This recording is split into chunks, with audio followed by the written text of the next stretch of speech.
1.2 times 10 to the third grams of carbon is reacted in the following equation.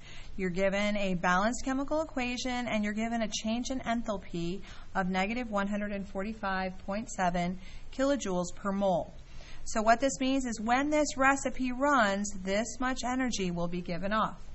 Let's pull out the information that's given. So first of all, we have been given 1.2 times 10 to the third grams of carbon, and we want to know how much heat, how much energy is given off.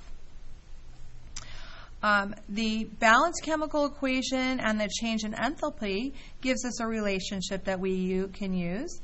5 moles of carbon will produce, when reacted, a change in enthalpy of minus 145.7 kilojoules of energy. So that's a relationship between quantity and energy. Now, as you can see, this is grams and this is moles. And we can't use the grams. We have to get to moles. So we're going to use the molar mass. So 12.01 grams of carbon is equal to 1 mole of carbon. Those are all the relationships that we need to solve this problem. So starting with what was given, 1.2 times 10 to the third grams of carbon. Since I have grams of carbon upstairs, I want grams of carbon downstairs, so 12.01 grams of carbon will go downstairs, and right above it, 1 mole of carbon. This will cancel my grams unit. Now that we're in moles, now we can use our relationship between moles and energy.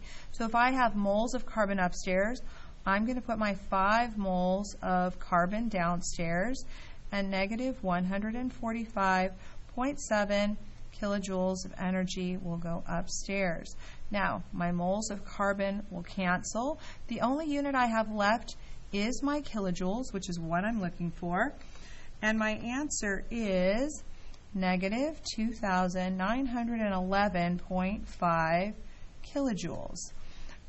Looking at significant figures, my final answer is going to be negative 2.9 times 10 to the third kilojoules of energy will be released when 1.2 times 10 to the third grams of carbon are reacted.